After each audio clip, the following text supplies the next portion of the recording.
મોર ખાઈ જન કોણ હતા? ઓળખાઈ જન હતા શિયાળબા. અંધારું થઈને હડું હડું ધીમે ધીમે આવ્યા અને ચૂરની જેમ પછડ્યા અને પાક્કા પાક્કા બોલ ઉડીને મોઢામાં મૂકવા માંડ્યા. સવાર પડીને બધા પાક્કા બોલ ખાઈ ગયા. એકે પાક્કું બોલ ન રહેવા દીધું અને ઉઠીને ડોશીના બારને હગા કરવા ચાલ્યા. ન કરીને ભાગી ગયા. પછી શિયાળભાઈ કાલે તમારી વાત છે. ડોશી હવે તો ન છોડું. આવો કાલે શિયાળભાઈ.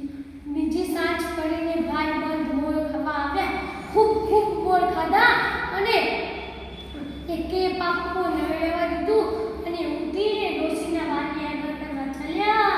ડોશી તો વાટ જોતી હતી. એક લાલચોળ લોઢી તપાવીને રાખી હતી. શિયાળભાઈ તો કહે, આ તો થોડા વધારે મોર ખાધા છે. ત્યાં સોનાના પાટલા ઉપર બેસું. ડોશી પાટલો બહાર ભૂલી ગઈ લાગે છે. શિયાળભાઈ તો સટ કરતા ગયા અને ઝટ લઈને આગળ બેઠા અને છટ કરતા હતા જ્યાં ઉઈ ઉઈ ઉઈ ઉઈ ઉઈ. ડોશીમાં કહે, આવો આવો શિયાળભાઈ, ખાટા મીઠા બોલ ખાતા જાઓ, પાક્કા છે. શિયાળભાઈ કહે, ના ના ડોશીમાં, તમારા બોલ નથી ખાવા, હવે બહુ ખાધા છે. તજમું અરે.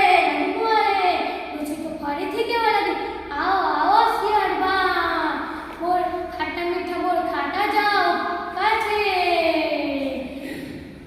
શિયાળભાઈ તો ફરીથી કહેવા લાગ્યા, ના ના ડોશીમાં, તમારા બોલ હવે નથી ખાવા, બહુ ખાધા છે. રાજમું અરે.